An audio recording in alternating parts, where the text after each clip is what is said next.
cheapdatewine.com. Robert Fitzmaurice O'Malloran, your certified sommelier and chef at large. Today, $6 rosé from the Bordeaux region, Western France. I've been talking a lot about Laville Pavillon. I feel I'm almost biased, but I'm not. This is a third product in a row. This is the least expensive of them all, $6. Mind blown, 90 points for me in quality to price ratio. Winery can't seem to do anything wrong. Overview, a lively, playful, kind of a medium weight rosé, not too light.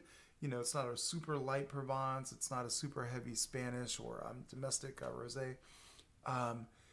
Kind of a tug-a-war between fruit up front, tartness in the middle, a little dryness on the finish, but a great balance. To me, one of the best wines that you can put in your fridge. It's $6. Comparable to $17 to $22 California Sangiovese rosés, which are one of my favorites. A lot of $17 to $22 Provence rosés. They've just gotten so expensive. Maybe Languedoc style, 15 or so too, in southwestern France instead of southeastern. Style, crisp, structured, firm, kind of transitional where it moves around a little bit on the palate. Upright. Caricature, we're going to say Axel Rose singing Sweet Child of Mine. Maybe it's just the red thing going on. I don't know. When to drink it, for me, breakfast wine, after work wine, with shellfish, with a beet salad. Mass appeal, 85% of rosé drinkers will like this wine. 25% of red drinkers will like it. I feel like red wine drinkers a lot of times have a disdain for rosé, even though it's trending on grocery store end caps. They've been trying to make rosé a thing for 20 years, and it never quite works. But I think the last few years, it's finally kind of stuck, you know, in there. So 50% of Sauvignon Blanc drinkers will like this. For some, it won't be lean enough. For some, it'll be just right. And for some, it'll be... I don't know. You know, anyway, I'm going 50-50 on my Sauvignon Blanc drinker. So, producer story, Laville Pavillon means pavilion or meeting place, and then Laville means city. So kind of like the city meeting place or pavilion. This is the largest producer in France. They're a conglomerate. They own all kind of stuff.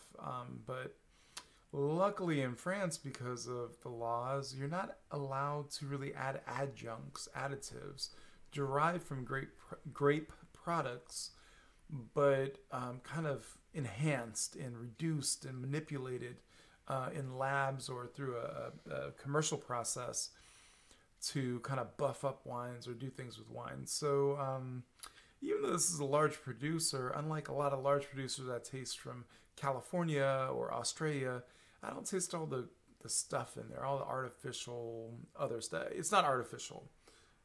If you take grapes and you reduce the flavor compounds down enough, or from the tintor grape, if you reduce it down enough and make mega purple, mega red, it's technically wine. If you take sugar from grapes, make it simple syrup out of it, call it fruit concentrate, technically wine. Tartaric acid sometimes derived from grapes in some countries, but California and Australia have an exception. They a lot of times use, Anyway, that stuff's natural. It's wine, but for me, it's just not what I want in my glass. So good, natural, straightforward rosé, big producer, but gosh, you know, it's just a whole nother world here. Hopefully with less histamines and thiamines and etc. So flavors for me, let's get into this. Raspberry lemonade, maybe the two together, maybe not, I don't know. Kumquat with that little tanginess. Mango, I'm not sure if it's dried or fresh, but there's definitely kind of a lean mango thing going on, maybe underripened mango. Roma tomato. And toasted rolled oats. So Not quite trail mix or anything, but yeah, I kind of get this little toasty oat note to it.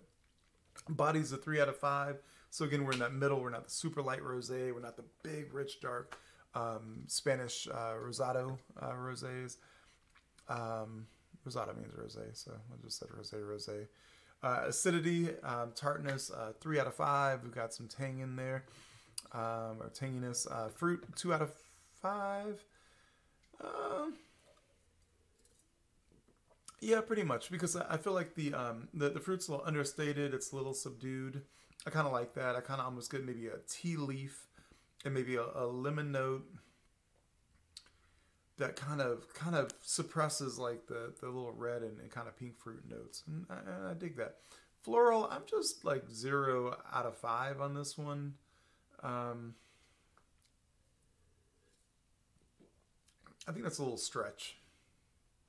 Herb, veg, I'm also 0 out of 5. I mean, at most maybe a little fresh sage leaf, maybe a little savory or something, but butter, 0 out of 5. Cream, 0 out of 5.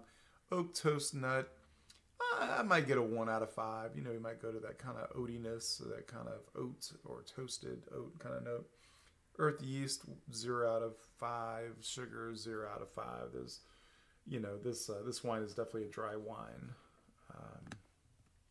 Then cheese pairings, any kind of like a Dubliner or an Irish white cheddar, or you know, a nice Parmesan or Asiago, Iberico, a lot of your Spanish cheeses.